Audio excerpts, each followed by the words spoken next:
Running back CJ Donaldson. Questions for CJ, Greg? CJ, your comfort level this fall? I mean, you've dealt with injuries, but it seems like you're 100% now. Are you, and how do you feel right now? I definitely feel great, just getting back out on the field, just being around the team, surrounded by the guys, it's definitely, a great experience just being out there 100% again. Where is it that you think you still can improve? I just say just learning the game. I probably say understanding the defense. Because once I understand the defense, I could be able to play faster. Just playing fast and free. Probably my biggest thing to continue to grow on. With running back still being relatively new for you, do you learn new techniques? Are they just getting better, more natural? What about the things that just actually carrying and running the ball? I want to say it's still new to me. That new to me was probably like sophomore year. I'm junior now. It's time to grow up and step into that role. Become like that dominant player. But it's always ways to improve your game to grow as a player. What's the hardest thing about the turnover circuit? When the coaches are pulling on the string, whacking you from behind? The ball security? Yeah. I'd say just staying focused because we always say most fumbles occur from behind. So, just staying high and tight with the ball, making sure you're carrying the ball the right way.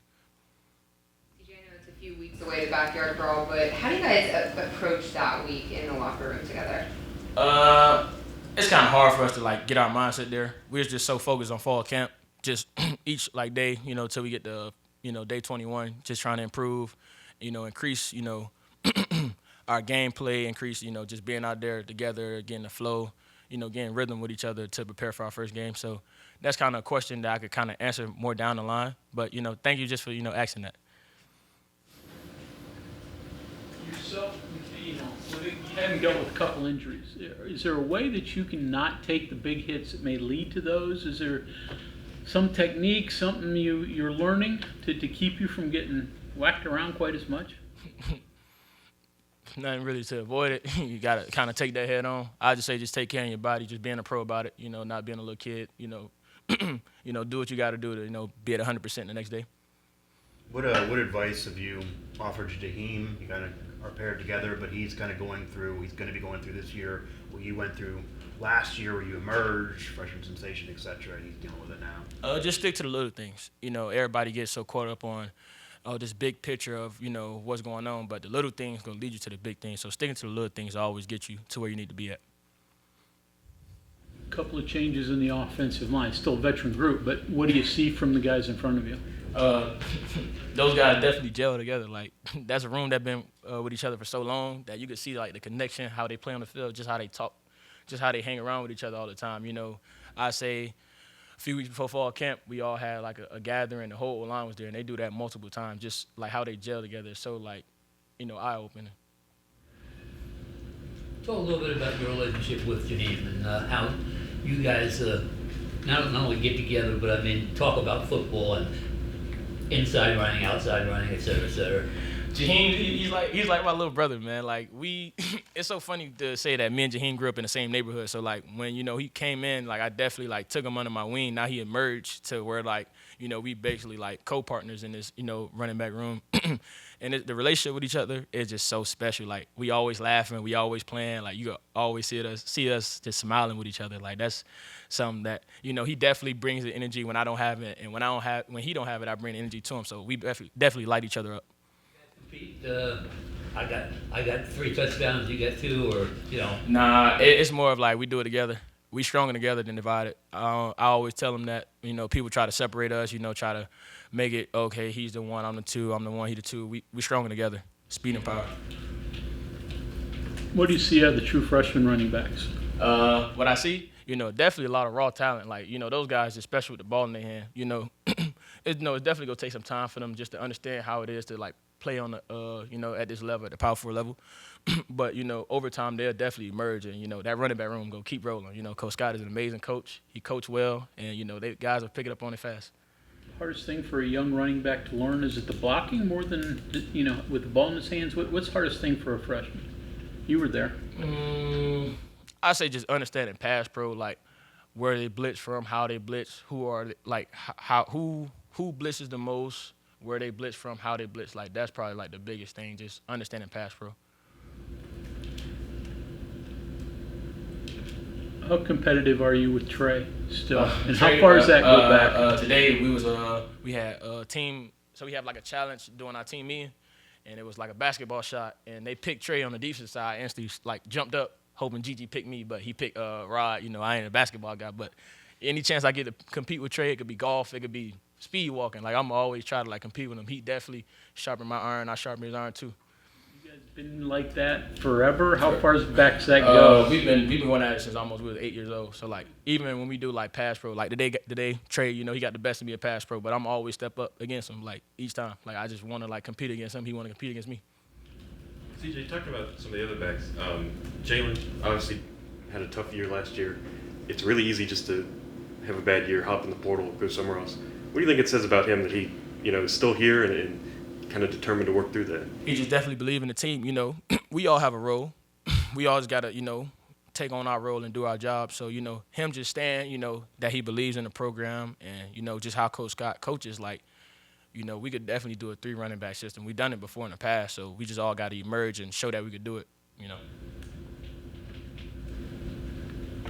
CJ, you mentioned the speed and power with you and Jaheim, pretty obvious, but like when he gets a number of handoffs in practice or a game and all of a sudden you're in there, do you notice that the defense is maybe not ready for what you're about to give them after what they had just seen from Jaheim? Yeah, it's definitely oh man, they got him in the game now. Like just like sometimes we go 21, where's me and Jaheim in the game? They don't know who's the true running back because it's so hard to like, you know, stop both of us. So when Jaheim, you know, brings the speed, they're, you know, so worried about the ball bouncing outside, and me, I get downhill. It's kind of hard to stop that. Very hard. I don't know if you heard this, but the other day Neil said that they probably could have done a better job getting you ready last year from January on just for that sophomore season. I don't know if you agree with that, but maybe you can take me through what it was like that was new or different or difficult that maybe he wanted to help you with more. And then also, how does that help you help Jaheim? Can you repeat that again? Yeah, Neil said that they probably didn't do the best job getting you ready for all the stuff that comes with that sophomore season. Right. So I don't know if you noticed that during the year, if there were challenges that were new, and then also going through that, obviously that helps you get Jaheim through it, but what can you get him ready for that you went through? Just taking on a bigger role. You know, you definitely got to grow each year, so like not being stuck in that freshman mindset going into that sophomore year. Like that sophomore year, you basically like a junior, you got to like grow and, you know, you're a big part of the offense.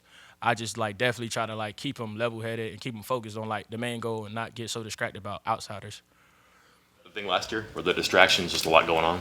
Just a lot to handle. You know, I didn't really have no true understanding of what was going on. I was just so, my eyes was everywhere, just focused on the wrong things. But, you know, keep the main thing, and everything work out.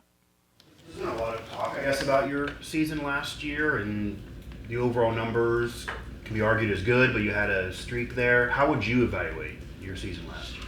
Average. Basically just averages. My freshman year I had 80 carries for 500 yards, and following year I had like 100 plus for like 780. That was just an average year, honestly what it is. So one thing Jaheim said in the spring, he said his main goal is finding the end zone more. That's obviously not a problem for you. So how do you help him in that regard? Just finishing runs. Like in practice, you know, Coach Scott always say, play with game-like behavior. That's why we so focused on fall camp. Like we treat each day like a game. Like today was, you know, game 5. So tomorrow will be game 6 for us. Just, you know, when we get past the defense, like burst, like get to the end zone. Like you got to train your mind constantly over and over to get to the end zone in practice. Then when you get in the game, it'll just be natural. Like it's something I've always done. It's a habit. So what's the safe way to finish runs in practice? Because the last thing you want to do is either you get hurt or the defender gets hurt. Right. So what's the safe way to do that to where it carries over into the game? It's a dangerous sport. We choose to play it. You know, we love to play it. You know, if I got one play left on the field, you know, I definitely do it. So it's not really no safe play. It's just, you know, you just got to practice those things, like certain movements, certain ways I finish runs, certain, you know, looks when the defender coming this way. How do I want to, you know, make a move on this guy, or how do I want to finish this run? Just practicing those things over and over. I asked Aubrey about West Virginia always looking to get respect. They always have felt that they don't get the respect they deserve. Penn State, on the other hand, you know, they're expected to win 10 games every year, and this, you know, you guys are going to come together. Is it harder to be the team trying to earn respect, or when you're meeting a team that's trying to keep the respect? I mean, is it you're both going in for the same thing, but looked at differently? Is it hard? Or, I mean, what are the dynamics there as far as one team, Alabama playing Vanderbilt, I mean, it's...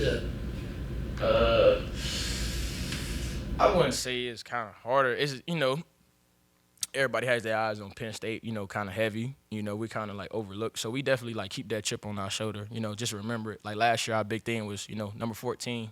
This year they got us at number 7. And, we just want to definitely remember that every day. Like they got us pick 7 to finish in our conference. That's our chip. That's our motivation. When we out there in this days where it's like day 10 and, our body's hurting, just remember they got us pick 7. So bring that energy every day. And what happens when you guys get respect finally? Keep bringing that energy. Just remember we was overlooked. Never forget where they had you at. Nutrition. Did you pay any attention to that in high school? And how much do you pay attention to keeping your body right and eating right now? In high school, y'all know what it was. I was eating McDonald's, man. Coach Sims, you seeing this? Sorry. Yeah, Coach Sims, he let me play free. He just always told me, play free and have fun. But now, my body is a business, and I understand that fully. I didn't understand it as much last year, but I truly understand my body's a business. So I'm sitting down with Haley, texting her all the time. Haley, is this the right thing to eat? Do I need to put this in my body? Haley, how much do I need to hydrate today? Just paying attention to the little details. Like I always say, the little things. It's so small that you would look at it as like a big thing, but it's such a small detail that can help you excel. Last time you had a Big Mac or whatever, do you treat yourself occasionally? I stay away from the fast food. I'm trying to play a long season and definitely help us emerge as a team.